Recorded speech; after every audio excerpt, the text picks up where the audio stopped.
Don't give us the bird. Don't give us your stink eye. We try our best, and we're successful.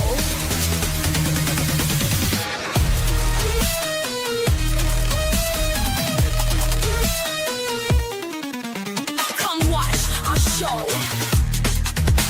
That Rivers sponsors. It's time to start. Enjoy the show. Welcome in, everyone, to Betting Weekly Live. It is Wednesday, the 25th of June. You're with Steve Wyss and Will White. Will is back after a very successful Monday, Will. You were hitting plenty of winners across the board. James, as usual, yesterday was in the winners. It's been a good run, actually, for Betting Weekly Live in the Club World Cup. Your top place for content for this competition. Has the week been treating you well so far, my man? Yeah, I mean, it definitely has. That Monday was certainly a very positive day. The draw in the Miami game, the 2-2 in the Miami game, actually. Wow. I think, pretty sure that was mentioned. Yeah. Although not an official tip, but it was definitely mentioned. And then we had Al Ahly as well, +3/4 in a very entertaining game against Porto. I thought that they were the better team myself. And we had the Botafogo tie at Letty full time. So we had the halftime, full time there as well. So yeah, some big price winners. Hopefully we can find some today as well. But definitely enjoying the tournament. What about you? Yeah, I've had a good week so far. Definitely had a good week so far. And you mentioned that 2-2 draw. I had a couple message me saying that they got on it. Thanks to you. So I know also that halftime, full time pick was very, very popular. And again yesterday, James Eastham nailing Chelsea. He always gets them on the right day. Seriously, I've never known. Yeah, he does, doesn't he? I swear, James's hit rate on Chelsea must be 90% or more. I'm not even joking. Season, it's incredible. He always seems to know when they're going to perform and when they're not. I was a bit dubious of them last night. I wasn't shocked that they won. Fair play to James. Chelsea are lining his pockets all season. But I mean, the big shock though was in the Boca game against Auckland City.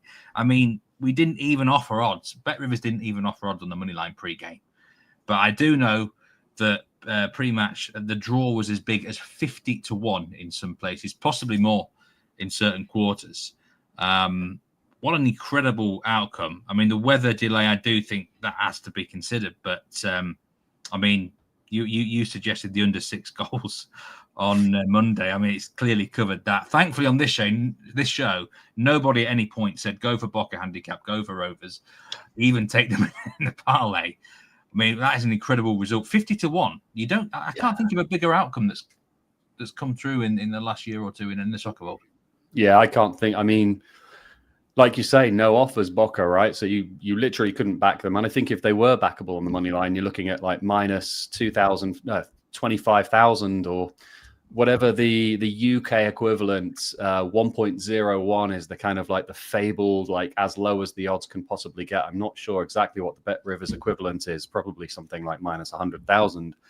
But yeah, Boca were whatever that price is. And I was on the under 6 and probably the only person on the planet, right? Which is why I took it. But sadly, I do know a man who was on Boca on the handicap. I won't mention his name on this show, but I'm sure some of us will be able to work out who it was. But I'm very glad to hear that no one fell into the trap yesterday on the show, at least. And hopefully, hopefully not too many watchers fell into the Boca trap yesterday.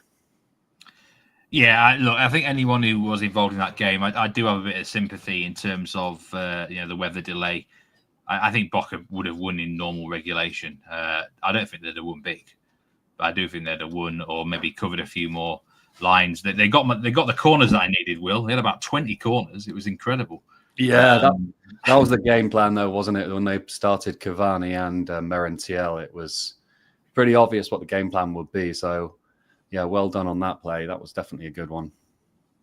Jason Galvin thinks it averaged out about 70-1 pre-game. Notable soccer winners and losers. 50,000 on Auckland draw double chance. No, not really. Odds were off. If someone had done that, then I'd have said fair play. Biggest soccer winner yesterday was on Chelsea. It was actually just on a double chance market, $10,000 at minus 900. Not a bad day though. Honduras draw no bet, that came in against Curacao. Flamengo draw no bet against LAFC. That was a push. And biggest bet on the sportsbook yesterday was nearly 50,000 on the Braves, -1 on the run line against the Mets at -120. That was a winner. We've got house specials today in the Club World Cup. At least 45 corner kicks across all 4 Wednesday Club World Cup games at +180. And the goal line is set at 15 total goals or more across the 4 games at +200. That is a special, if you like. Basically over 14.5 goals in the 4 matches. Welcome to everyone into Betting Weekly. I have Noah Goodman, Duncan as well, Ming. Good to see you, Villa fan, Real Brendan King, Bratza. And as I say, Jason Galvin before, Dave Clark, Daniel Lucani. And as a reminder, everyone, if we could just hit that like button and hit the subscribe button if you're new to the channel. I actually gave a bit of a war cry for likes yesterday, and I'm pleased to say it worked. We got nearly 100 likes for the show. And I got a few comments saying actually it's people forget to like when they're watching on the live chat on certain formats. So I didn't actually realize that, but thanks everyone who did do the like and subscribe. We greatly appreciate that. We'll get straight stuck into the action because Group E finalizes the early kickoffs, and we've got Dortmund against Ulsan Hyundai. Dortmund -435 favourites to win. Ulsan 10-1. That actually looks a little bit measly to me. Dortmund in a position where, I mean, I don't think they have to win the game, but based on what we've seen from Ulsan in this tournament, I mean, especially defensively, they look very, very weak. But just a side note for the game, again, weather. And this could be another rain-affected game. Well, I say rain-affected. It's sort of thunderstorm affected. Cincinnati is the venue. Into the early 90s in Fahrenheit temperature here, and thunderstorms possible. So this is going to happen throughout the whole tournament, the FIFA World Cup next year as well. And it's going to be very hot, Will. Yeah, I do actually watch quite a bit of MLS. I cover MLS in my kind of betting, and there are quite a few weather interruptions and delays in MLS. So it's not surprising to me that that's translated to the Club World Cup and potentially the World Cup, like you say, next year. And it's a factor, I guess, but how you factor it into your betting and how you consider it, that's quite difficult. Like you say, it probably did stop if Boca did have the momentum from the first half in last night's game, it probably did put pay to that. And, they would have gone into the dressing room knowing that Benfica had won, and, they didn't have any shot at qualification. So that, each game has its own scenario and its own circumstances. When it comes to this game, I don't know, Dortmund have been really poor. Really poor. I think, I don't think Ulsan have been that bad. I mean, relative to how they've been priced up and rated by the markets anyway, they have been very low on possession, right? Only 30% possession in both of their games so far. If anyone can find a Dortmund possession market out there, I've had a look on Bet Rivers and I can't find one myself. Maybe there will be one up before kickoff, but anything Dortmund 60% plus possession seems like a fantastic bet to me. But I found this game really tough, Steve. Really, really tough. I think Dortmund will get the result they need, which is, like you say, a draw or a win. They'll probably win the game, but I'm not sure I can back them -1.75. You only get a half winner if they win by 2 goals on that line. And at the same time, I don't really have any faith in Ulsan. I mean, they've really got nothing to play for here. Most teams that have had, quote unquote, nothing to play for so far have been up for it from what I've seen. But yeah, on the main Asian line, not really keen on anything. But as always, seemingly, I do have a play on the player props markets if anyone's interested. And I do really like this one. Which Ulsan player have you gone with here?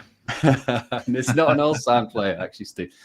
You want to have a guess at Dortmund player? Do you know what? I was looking at the player props for this game. I actually think, I'm just say on player shots on target, you've got Guirassy at -250, which, fair enough. I'm not going to go near it, but there are some really big prices on several other Dortmund players.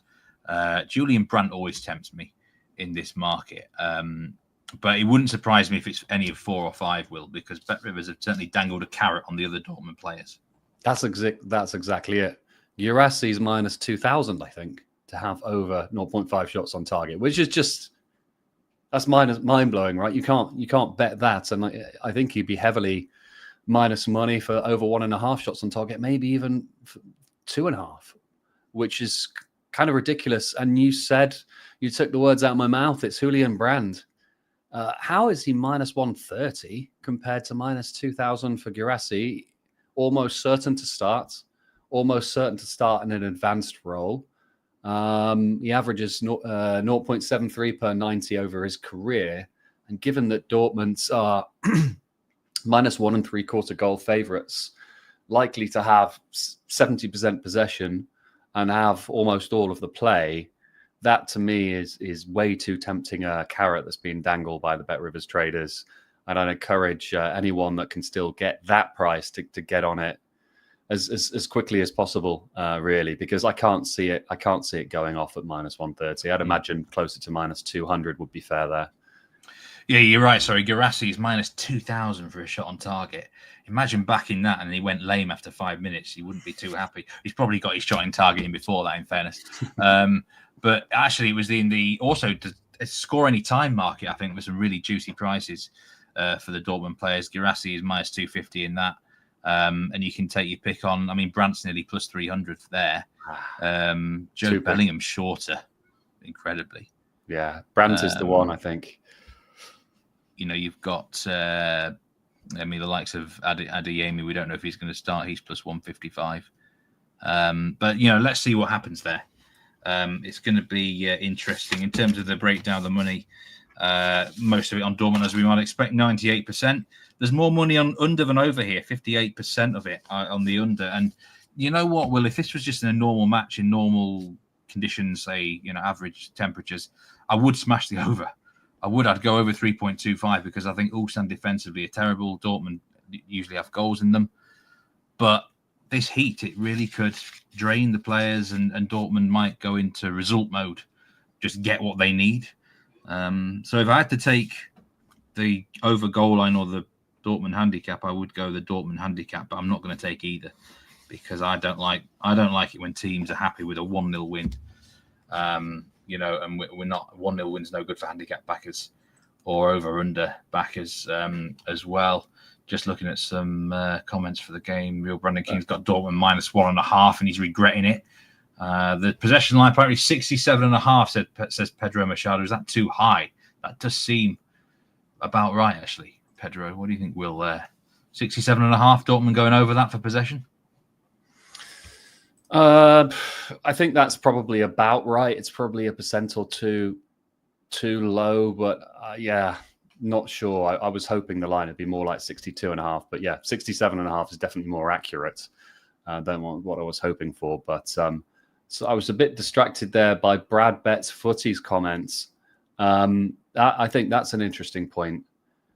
I think second place in this group is probably preferable to topping the group because you do go into the much easier. I mean, it looks like it's going to be much easier half of the draw. It depends how Real Madrid. We're in World Cup 2018 territory here, aren't we? Where there was just such a lopsided draw. And, Seems to be quite a few of those recently in knockout tournaments, in big knockout tournaments. That's a factor, but we've got to see how Real Madrid and Man City play out because they could both either go in the difficult side or the easy side and make things either way more lopsided or kind of more even. But that is a consideration. I just think in order for Dortmund to achieve that, I think they then have to walk this tightrope of kind of playing for a draw here, which just... Can they even do that? Yeah. Well, I think a draw for Dortmund would get them on 5 points. Yeah. That's absolutely fine because Ulsan would finish on 1 and then the other game, Mamelodi, against the Brazilian team. Fluminense. Yeah, that would be, even if that ended the draw, that'd still be fine for Dortmund. Yeah. In fact, draw for Dortmund's good enough full stop, right? Is it? Yes, it Yes, is. it Yeah. is. And there's an argument, I guess, that it's preferable for them here because then they would go into the quote unquote easier half of the knockout draw. The problem is that's quite a fine tightrope to walk, right? You play for a draw. You don't get teams playing for draws here unless it also suits the other team necessarily. And we'll come on to that later on. But yeah, that's definitely consideration. I mean, we talk about group winners there, Sean Coda. And you know what's happened here is, and I don't know why I didn't think of this at the start, just look at that Bayern group. You know, the teams are going to rest players in the final group game in this. It's as simple as that. The same might happen with Man City, Juventus. If Juventus beat Man City, are we really going to be that surprised? Do you know where I'm coming from? And everyone's predicting at the start of the tournament who's going to win this and that and the other. And then players and teams rotating has really changed everything. Just want to looking back, Dave Clark, we will hopefully talk about the under-21 game later. Nish, welcome in. Real Brandon King's happy-tailed James on Chelsea in the Winter 0-2. Absolutely smashed that like button. Giggle Tunes says, it's good to see your face, Mr. White. Welcome in, Giggle Tunes. Tristan says, what's the over-under on the video like line? Well, we got 90 in 24 hours yesterday, Tristan. I want to go above that. I'm going to set it at 95.5. So I need all your help to get that over. So I'm going to set that at 95.5. And let's just have a look there. Yeah, and absolutely right. Brad Betts makes a very, very good point. Giggle Tune says Benfica to make the finals. Final? They're already kind of in the knockout finals. Will would enjoy that if Benfica made the final. They're good in your book, aren't they, Will? Mm-hmm. So, yeah, in this Dortmund game, we're just looking really, the player prop, Julian Brandt, shot on target. That's the bet. And after it, really, it's difficult with what Dortmund may want and need. The next game is a bit more straightforward. Mamelodi Sundowns against Fluminense. Mamelodi need to win, and they will qualify. Plus 270 shot for that. Fluminense at plus 108. Ties plus 230 in this game. Draw will do for Fluminense.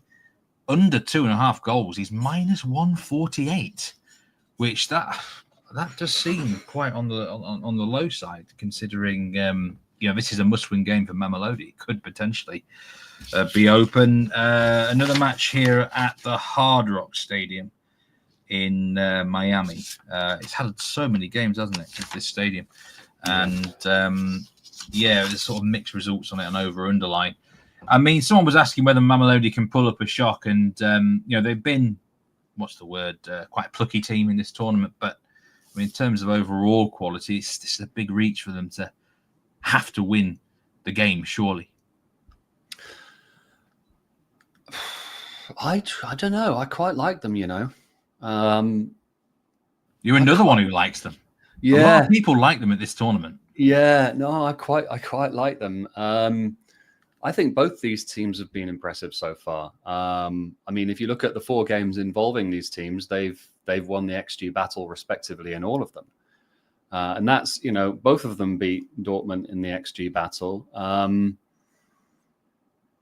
I don't know. I mean, I think the reason why the goal line is low, to answer your kind of comment regarding that, is Fluminense are pretty defensive. They're strong defensively domestically, and not so potent going forward. And I think we know how they're going to approach this game, given that they only need a draw. But I don't think there's that much between these two teams. At least there's a lot of uncertainty as to how to rate these two teams. And I think in these scenarios, I kind of like to look at the dog or nothing. And for me, Mamelodi, you can get them on the plus a half line. So to not lose the game, it was minus 120 when I was looking earlier. It's a bit shorter than that now. I think it's minus 126. Quite like that. I think it's pretty solid, that bet. I mean, are Fluminense really that good? I know the South American teams, particularly the Brazilian teams, have been strong so far this tournament. But I have Fluminense about half a goal worse than Flamengo and Palmeiras, who are the best 2 Brazilian teams according to my ratings.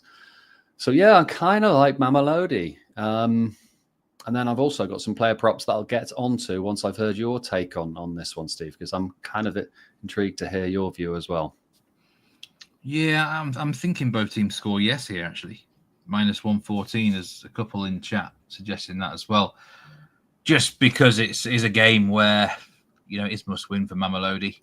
I don't really see them winning to 0. With a dangerous Fluminense grind out that defense and sort of 0-0 it. Sometimes if you have to score, doesn't mean you will.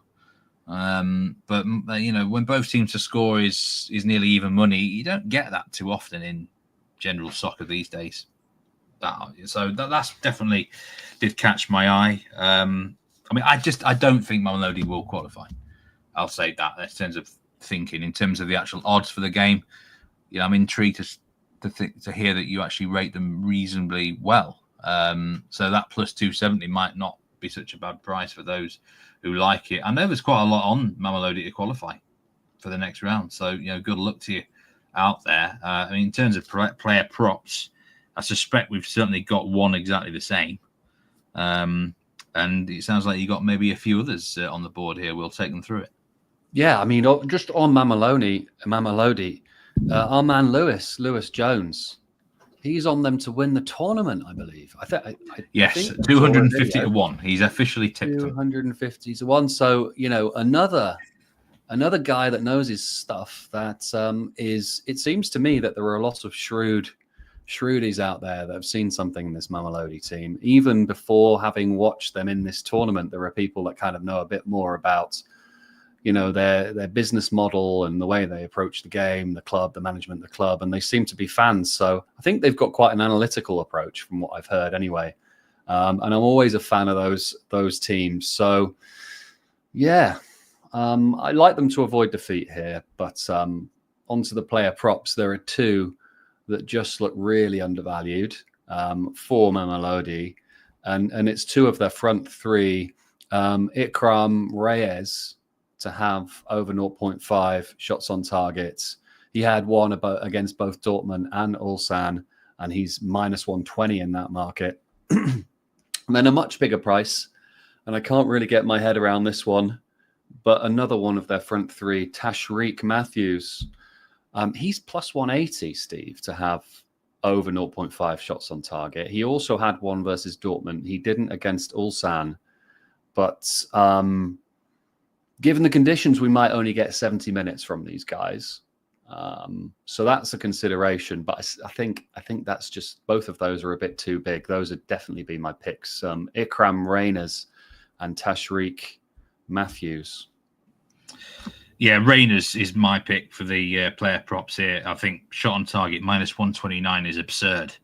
I'm going to back him to score any time here, +310. I love it. I think this guy's got a finish in him. He's got composure.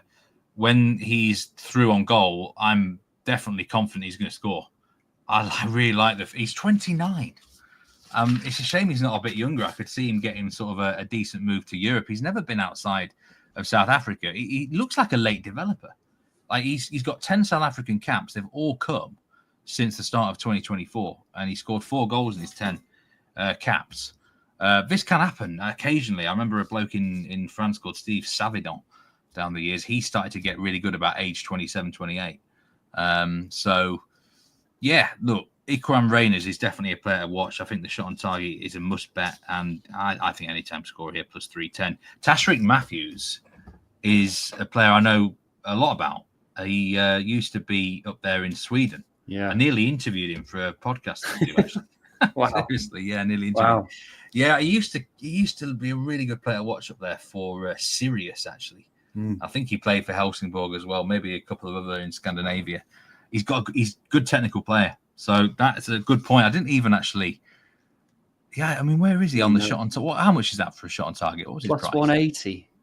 Yeah. It's outrageous. I missed that. I somehow missed that. That is a silly price, actually. It is, for someone of his technical skills. But this Rayner guy, definitely someone who I like a lot. That's for sure. Let's having a look now at some other comments in. This is a lot of pro Sundowns in chat. There's quite a lot of confidence in them here. They are really well liked, and it's not just their kit, is it? Nish reckons he's not ruling out a win, and they are owned by a local billionaire who is well connected to FIFA. Fair play. That is oh yeah, someone did say that their owner is quite an interesting character. Norwegian Cup. I'm not really interested in it at the moment. I'm focusing on the Club World Cup at the minute, Brad. Corner markets for Fluminense. I've noticed with the Brazilian teams, tend to be lower corners in general. Just the way they play, often cut inside. I think Fluminense did rack up a lot of corners, but it was against Ulsan, wasn't it? Last time out. In terms of the splits for the game, 81% of the money on the money line is on Fluminense, 72% of the money on the under. The under's been well backed here. I'm a bit surprised by that. Minus 150 for under 2.5 goals. I'm not sure I'm having that, Will. I'm not sure I'm having that in a must-win game for someone. Yeah, I don't know, Steve. I know that you like the both teams to score, yes, which is still minus money, and I know you don't see it at minus 114 or whatever the odds are that often these days. Maybe the over 2 is a better bet for you. 2.25 would be, or 2. Yeah, so is that the main line, 2.25? Yeah, because then obviously you've got the 3-0. You've got the 3-0 on your side in that bet. But yeah, I don't know. Both. I think if guns ahead, I'd be on the overs. I think both teams to score would actually, because 1-1 is quite possible here. A 1-1 draw, it doesn't mean that just because they need to outscore them that they will. Mamelodi. But this is probably the more interesting of the two games, isn't it? Of the early kickoffs, it must be said. As a reminder, the Betting Weekly newsletter. We've got a new graphic for it actually there, which is John, our graphics man's done this. It looks lovely, doesn't it? Do sign up for free at bettingweeklystudios.com, and you will have access to both newsletters. We have one that comes out on Monday and one that comes out on Friday called The Insider. This Friday, we've got a very, very special edition. It's previewing Wimbledon, third Grand Slam tennis tournament of the year. And we've got picks on the men's side and the women's side from all of our handicappers, from the likes of Sean Carver all the way through to Dustin Fox. Nigel's in there. Everyone that is part of the tennis handicap team has got their selections, players to fade for the tournament, dark horses, everything like that. And the Insider keeps going from strength to strength. So please do sign up for free. It won't cost you anything. And there's a great bit of content heading your way this Friday to your inbox. So absolutely do not snooze on that one. We will now move to the later kickoffs and Group E. This is where it gets tricky, I think, Will. I really do. I'm struggling with these games a little bit, certainly in the main markets. Where should we start? Let's start with Red Diamonds, Urawa Red Diamonds against Monterrey. This is from LA, the Rose Bowl, and plus 410 for the Red Diamonds. Monterrey minus 152. I mean, the state of the group. I mean, Monterrey have started with 2 draws, win the game they're in, and I think we should probably expect them to do it against the Urawa Red Diamonds, but. This is a team that seemed to lack goals, Monterrey. They're probably not going to get a better chance than scoring them against these Red Diamonds. Minus 152, though. Are you having that price? I don't think they need they guarantee qualification if they win here. I think. Well, I mean, I hope I'm right because the whole premise of my bet on the next game is based off this. That if Inter and River Plate play out a score draw. So a tie, basically, that isn't 0-0. I don't think Monterrey can qualify. Not that will affect their approach to this game, but I think it's got a weird dynamic in this group where once you take out Urawa's kind of like goal difference and score lines, it means that Monterrey cannot jump above River Plate or Inter. That's my understanding, Steve. Not that it really affects Monterrey in this game in terms of their motivation and what they're going to be going for. But Yeah, that's my whole angle into the Inter game. Actually, is I don't think the market is aware of that either. I think the tie. I actually thought the way I saw it, I thought Monterrey just need to win the game unless Inter River Plate is 2-2 or more. But I may have got that wrong. You're right. It's actually the head-to-head with the three of them, isn't it? Yeah, won't include the Red Diamonds fixture, will it? So. Oh God, this is when it does get very, very complicated. I mean, I had to reach out to you a couple of days ago to figure out exactly what the state of play was in. I think it was the Atleti group. So yeah, I made sure I kind of really got things under control for this group, and I think that's it. I don't know. It's the thing is, right? Look, just say if River Plate and Inter draw 1-1, then River Plate would have had a 0-0 and a 1-1 in those fixtures, and Inter would have had 2 times 1-1. So Inter would qualify. Yeah, because and then it would come down to Monterrey versus River Plate. So it would come down to a goal difference between Monterrey and River Plate, surely. In which case, Monterrey would need to win this match by 3 goals.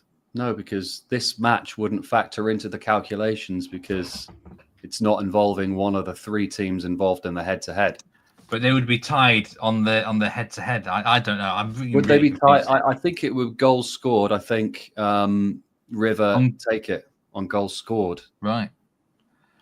Okay. Pretty confident about that. But anyway, please get in the comments if I've got that one wrong. And Monterrey can still qualify if there is a scoring tie in the Inter game. But Monterrey are going to need to win anyway. Yes, they need to win to have they need to win. Will they win? Will they win? I don't know. I think they could have quite easily lost to both River and Inter. They lost the XG battles convincingly in both. And Urawa, I don't know. It's hard to really know how to rate Urawa, but they actually won the XG battle against River. And then absolutely dominated by Inter. So they're not great. I think I'm pretty confident in saying they're not great. And if you look through this Monterrey side, they've got a lot of quality that kind of played at the highest level in La Liga, the likes of Sergio Canales, Luis Ocampos, Oliver Torres, Sergio Ramos, obviously. But with that experience comes age as well. They've got 7 players in the starting 11, 30 plus. Compared to 3 for Urawa, or if Urawa kind of go with their full strength 11 here, which I guess they will. But when we're talking about the third game in quite quick succession for both of those teams, maybe age is going to be a factor. I think this game is in Pasadena, I think, which at least 2 days ago wasn't that hot there. So maybe heat won't be a factor, given it's a later kickoff as well. That's a very long-winded way of saying I don't necessarily think that Monterrey deserve to be such big favourites here, but given the motivational discrepancy and also the quality I kind of see in this Monterrey team, I'm not keen to oppose them either. I quite like the look of trying to get on some of these Monterrey players and the player props, though, because Urawa conceded 26 shots against Inter and 13 against River Plate. And I think, once again, the Bet Rivers traders have dropped us some juicy carrots to kind of tempt us in. So I've been tempted, and I'll drop my plays in after I've heard your opinion. I think Brad Betts has come up with the best explanation there. If River and Inter tie, Monterrey goes first if they win by 3 goals, as long as River versus Inter doesn't end 1-1 or 2-2. It could be a scenario where Monterrey need to win potentially big here. I'm not going to trust them to do that because the problem, my knowledge in the Asian teams is just not there as it could be, and I don't really know how good or bad the Red Diamonds are. From what I've seen, they've not been shocking. They led Inter for 80 minutes. Fair play for them there. I know they were on the rack a bit, but I think Monterrey will win the game. I'd say something like 2-1. Maybe. Could be likely. Player props. Sergio Ramos has to be a play. Shot on target plus 114. And for me, cards. Over 4.5 cards here is plus 135, and it's based on the referee. One of my absolute favourites, Felix Weyer, the German referee. this guy just dishes cards like confetti. Mentioned him so many times. Champions League this season in Europe, he averaged over 6 cards a game. Bundesliga was pretty high too. I mean, I love this Felix more than my cats love the Felix food. He's incredible. So not one of your best, Steve. I'm not gonna lie.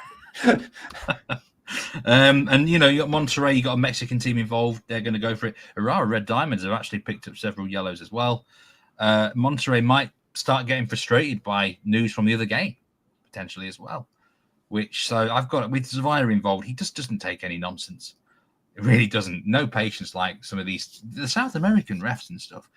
The Asian refs and African refs, I think, actually let the game go on pretty well. Euro refs are really, really strict compared. So I've got to nibble the cards. Was it 4.5? Did you say that? 4.5 is at plus 134.5. So yeah, that's definitely a juicy price in this instance. And don't underestimate the Red Diamonds. They have been quite dirty actually. So yeah. What are the props do you like? I like 2 in the shots on target market. One of them, I think, is an absolute stonker. Luis Ocampos. He's minus 103 to have at least 1 shot on target. Minus 103. I mean, he's pretty much guaranteed to start. Could potentially start in the false 9. If not, he'll start in kind of one of the wide attacking positions. He had a shot on target versus River in the last match. Urawa have conceded 26 shots versus Inter, and albeit under the cosh because they were 1-0 up, like Steve mentioned. And 13 versus River Plate. But Ocampos minus 103. And then another at plus 180, who I don't think he'll start, but he might. And if he does, I think the price is massive. It's Oliver Torres. Both of these used to play at Sevilla, actually. So maybe with the Sevilla connection, maybe Torres is starting here. I would start him personally. I think he's a very good player, very underrated player. But he's plus 180. And he's not known really to be, to take that many shots. But I don't know, somewhere in my mind, I'm kind of imagining how this game will actually look in reality, and I can see Torres having his shots. I mean, I did consider Ramos, but plus 114 or plus 110 for a defender is... But he's such a unique player, though, Will. Yeah. With the contract and everything like that. Like he has his own rules. Literally. Yeah, he definitely does. Yeah, definitely does. A good way of putting it, actually.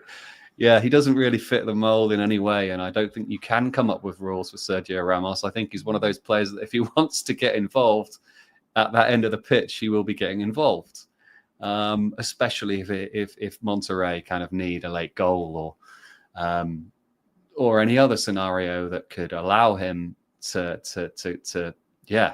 even maybe play as a striker. I can see Sergio Ramos playing as a striker at the end of this game. If it's still 0-0 or 1-1 after 80 odd minutes. But yeah, Ocampos, Torres are my 2. There was another I considered, Jesus Corona, I think, from Monterrey, but I wanted to go with my 2 best.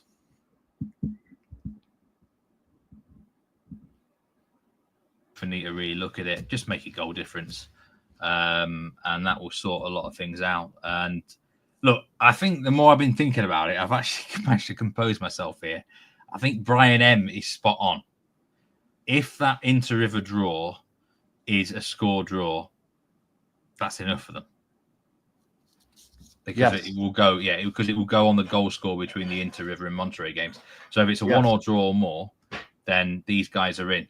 In which case, the tie at plus 200 could look a huge price. Adding both teams to score yes on it. If both teams are going to be sort of in hand here and realize the situation, it does take 2 to tango.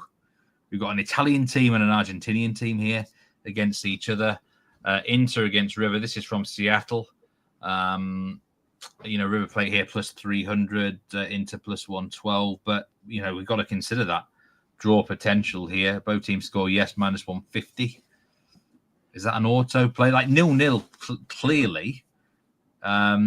probably isn't going to be much use for them unless they hear news that Urawa Red Diamonds are, 2 or 3-0 up, which could happen. You never know, do you? What's the bet? How do we then bet this game, Will, considering what's going on? I think keep it simple and back the tie at plus 200. It's just too big, I think. Considering that you finally come around to the opinion that Brian M and myself have got it right, Steve. That's basically, you threw me off there for a bit, and I thought the whole premise of my bet in this game was invalid. But I'm pretty sure, that any scoring tie here, it doesn't really matter what Monterrey do. And it kind of, when you look at it through that lens, it seems like the odds on one. No, the odds on 1-1 are definitely shorter than they normally would be here. I don't know exactly what they are in Bet Rivers, but the last time I looked, I think they were plus 440 or something like that. A little bit shorter than they normally would be. And then the 2-2 was plus 1,000. And I did consider backing that plus 1,000, which is definitely shorter than it normally would be. And that's what put me off in the Miami game. But keep it simple, I think. The straight tie, plus 200. And I know the 0-0 is unlikely from a game state perspective. But, I would rather have the 0-0 on my side than not. And it's trading at a big price because the market is at least aware of it when it comes to the 0-0 pricing. I don't understand why this is trading at plus 200 when the Miami game opened at plus 120 draw, and eventually drifted out to the plus 180 that we were targeting. But this is plus 200. Yeah, that's it. Keep it simple. Tie plus 200. Yeah, I think when it comes to that, like Duncan said, there is certainly an encouragement for a result manipulation here. The tie looks far too big, no doubt about it. And but we don't know what's going to happen in the other game. 0-0 might suit both, potentially. But I'm sure a lot will be looking at that 1-1. It's plus 430 with Bet Rivers. Or drawing both teams to score. Yes, you never know. You might get... Look at that Inter Miami game. No one... you can get these sort of 2-2, 3-3s occasionally when teams work out what they need. Like 4-4 the other night as well. It's not going to be 4-4, is it? Surely. It's not going to do that. Okay, the money for the game is on Inter Milan, as you probably might expect, 95% of it.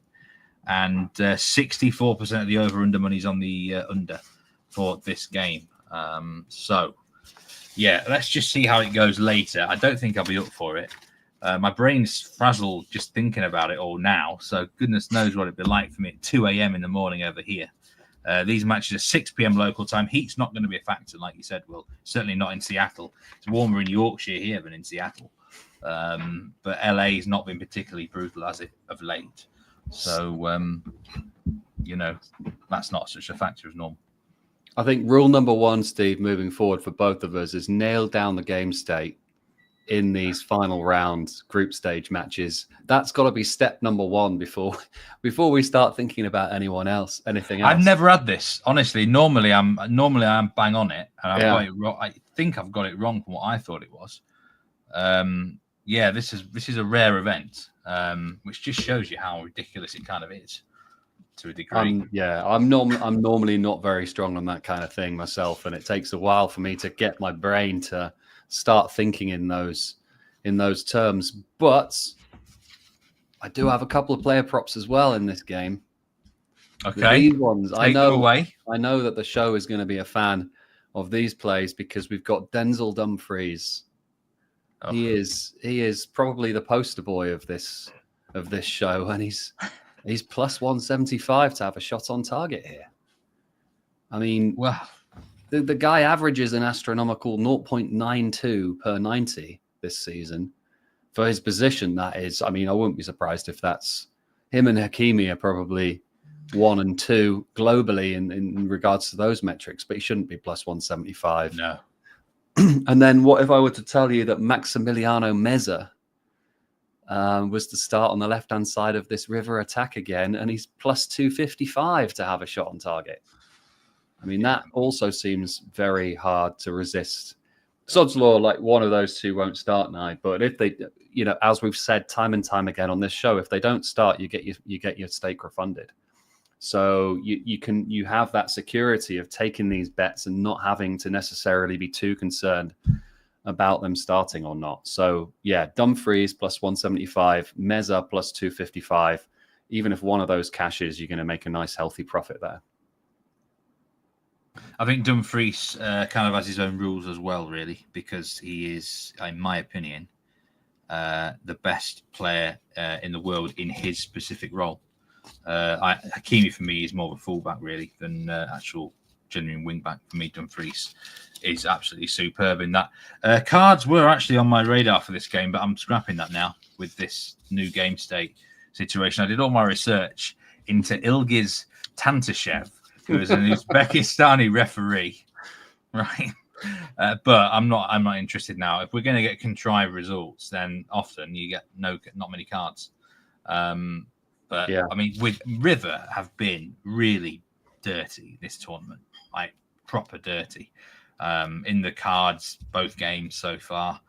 And, under normal circumstances, it probably would be the sort of game that would explode. But I can't get involved now, knowing what's going on with the, as I say, potentially result manipulation territory. Just a quick note on the under-21 semi-finals today. First match kicks off, I think, in 15 minutes, doesn't it? And then, of course, yesterday we had James on the show. He did a complete, incredible breakdown of France under 21 against Germany under 21. He's liking the goals in that game, Will. I think he tipped up player prop Agume for France, and also over 5.5 shots on target for France. Didn't actually mention too much about moneyline and stuff. But Germany here would be potentially your play. You like them? Yeah. Draw no bet. On the draw no bet line, you can get around about minus 110, minus 120 on Germany. I think they're the better team. I think they're the best team in this tournament. Voltemada obviously is on absolute fire, and I think he's some player. There's just something about this Germany side that I just think they're a better side than the French. I haven't really followed the French that closely this tournament, but James will probably have a much better insight actually into France. Did he? So he didn't have any view, James, on the side at all. It was just shots. He thinks it's going to be a very open game. He believes he's saying the way the French under 21s play is very attack minded, got lots of shots in them, lots of chances in them. So he was going on the lines of the team shots on target. He was looking at player props for France. But in terms of money line and stuff, Germany, I think Germany are the favourites to win the tournament, aren't they? With Bet Rivers, I'll just check that now. But I think they were. No, sorry, England are now. But it's only because of the semi-final they've got. England kick off in about 10 minutes' time against the Netherlands. There was a little bit of a debate yesterday. What was a fair price for England? And they're now plus 104.